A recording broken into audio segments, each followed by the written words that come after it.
Azerbaycan, yurdum benim, sevdikten meskenlisin. Bayrağını uçağa tutan cesurların vatanisin.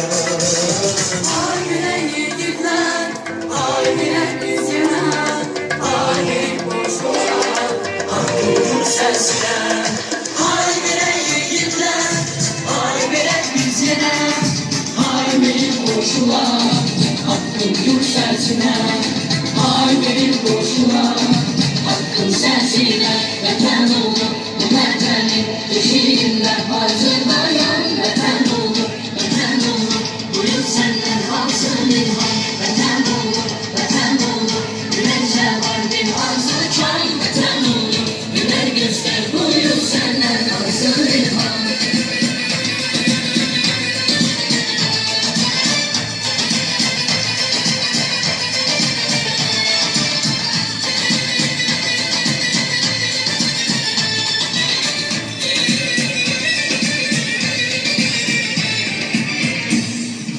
Tarihi var bu milletin, geleceği nurla dolu, güler göster margiyetin, senin yolun hakkın yolu. Tarihi var bu milletin, geleceği nurla dolu. Güler göster güler göster margiyetin, margiyetin, senin yolun hakkın yolun. ay birey yiğitler, ay birey biz yeter, ay boşluğa, hakkın sesine.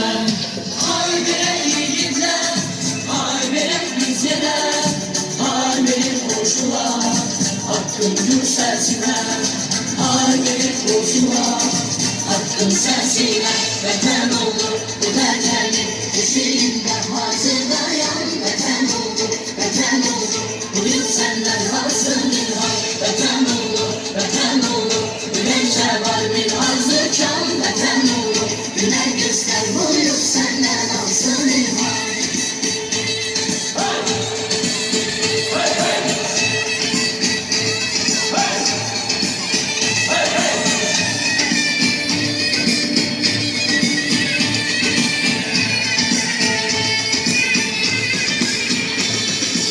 Ay birey yiğitler, ay birey biz yeter, ay boşluğa, hakkın sesine.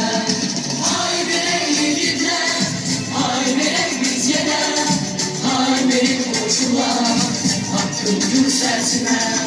Ay boşluğa, hakkın sesine. Hakkın sesine, vatan olur, bu vatanın eşiğinde hazırlayan vatan olur, vatan olur, buyur senden alsın ilham, vatan olur, vatan olur, güneşe var bir arzu çal, vatan olur, güler göster,